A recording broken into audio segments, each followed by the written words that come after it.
ल आजको बजार विश्लेषणमा स्वागत छ। हामीसँग नेप्सेको जुन 19 2025 को डेटा छ होइन, यसैमा अलि कुरा गरौँ न। हजुर, स्वागत छ। आजको बजारको तथ्याङ्क हेरौँ। सुरुमै हेर्दा त नेप्से इन्डेक्स 24.76 अङ्कले घटेछ, 2628.91 मा बन्द भयो। हो, गिरावट नै देखियो इन्डेक्समा त। तर सबैभन्दा अचम्म लाग्दो चाहिँ के भयो भने नि, कारोबार रकम त्यो चाहिँ हवात्तै बढेर 11.23 अर्ब पुग्यो।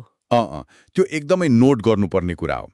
हिजो जम्मा 9 अर्ब जतिको थियो होइन? हो त नि, 9.08 अर्ब थियो हिजो, आज 11 अर्ब नाग्यो। अब इन्डेक्स घट्ने तर कारोबार चाहिँ यति साह्रो बढ्ने, यो कसरी भयो होला? अलि अलि उल्टो जस्तो सुनिन्छ नि। हो, यो अलि विरोधाभासपूर्ण देखिन्छ।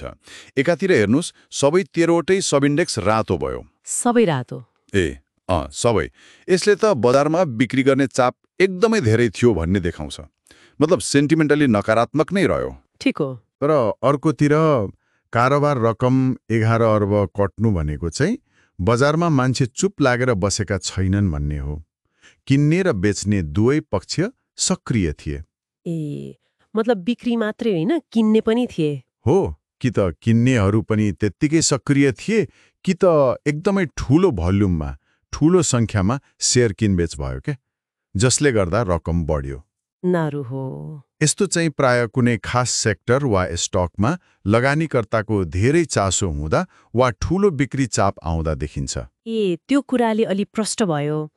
अब कम्पनीहरूको कुरा गर्दा आज जम्मा 47 वटाको मात्रै मूल्य बढेछ। 47 मात्रै? अनि 201 वटाको त घट्यो। यसले त झन् बिक्री गर्नेहरूकै पल्ला भारी देखायो नि त। हो त नि, संख्याले त त्यही भन्छ। घट्ने कम्पनी धेरै नै छन्। आज सबैभन्दा धेरै कमाउनेमा चाहिँ पञ्चकन्या माई हाइड्रो पावर पर्यो। करिब 9.98% ले बढेछ। वाउ, सर्किट नै लाग्यो भन्नु पर्यो।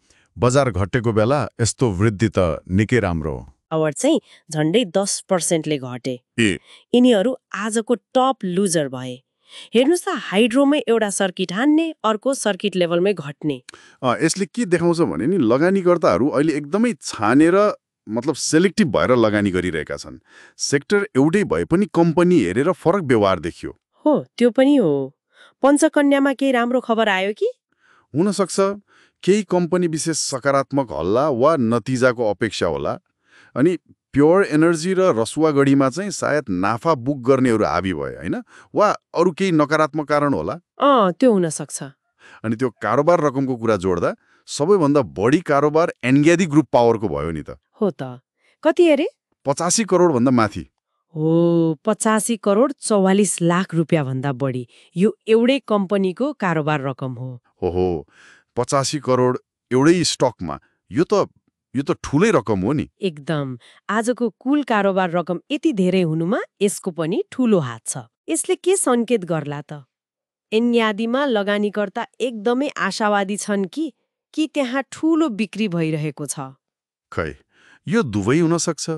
यति धेरै कारोबार हुनु भनेको कि त ठूला लगानीकर्ताले मौका छोपेर किनिरहेका छन्, कि त पहिले किनेकाहरूले राम्रो नाफा देखेर दमादम बिक्री गरिरहेका छन्, जसलाई प्रफिट बुकिङ भनिन्छ। बजार घटिरहेको बेला यसरी एउटै स्टकमा यति ठूलो कारोबार हुनुले के देखाउँछ भने नि, त्यो स्टकको मूल्यलाई लिएर लगानीकर्ता बीच एकदमै फरक मत छ। कोही बेच्न आतुर छन्, कोही यही मूल्यमा किन्न राम्रो देखिरहेका छन्। निकै चाखलाग्दो स्थिति रहेछ। हो, समग्रमा हेर्दा सूचक घट्नु, धेरैजसो सब इन्डेक्स रातो हुनुले बजारको दिशा तलतिरै देखायो। तर कारोबार रकम यति बिघ्न बढ्नु अनि एन्ग्यादी जस्तो स्टकमा यस्तो असाधारण कारोबार हुनुले चाहिँ बजारमा लगानीकर्ता चुप लागेर बसेका छैनन्। रणनीतिहरू मिश्रित छन् र बजार सक्रिय छ भन्ने देखाउँछ। हो, निष्क्रिय छैन बजार, एकदमै सक्रिय किनबेच चलिरहेको छ। त्यसो भए आजको मुख्य सन्देश के भयो त भन्दा, नेप्से इन्डेक्स र धेरै जसो शेयर तल झरे, तर बजारमा कारोबार भने निकै बढ्यो, त्यो पनि केही निश्चित स्टकहरूमा केन्द्रित भएर। एकदम सही। र आजको यो स्थितिले एउटा महत्त्वपूर्ण प्रश्न पनि खडा गरेको छ। के प्रश्न होला? बजार घट्दा देखिएको यो उच्च कारोबार रकमले वास्तवमा के संकेत गर्छ त?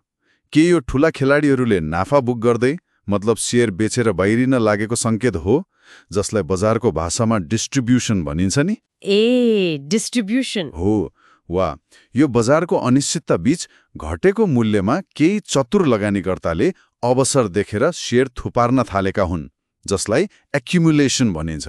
ए कि त डिस्ट्रिब्युसन कि त एक्युमुलेसन हो। अब यो के हो भन्ने कुरा चाहिँ आगामी दिनहरूको बजार हेरेपछि मात्र अलि प्रष्ट होला, तर यो प्रवृत्ति चाहिँ विचार गर्न लायक छ। हो, यो एकदमै विचारणीय कुरा रह्यो। आजको विश्लेषणका लागि धन्यवाद। धन्यवाद।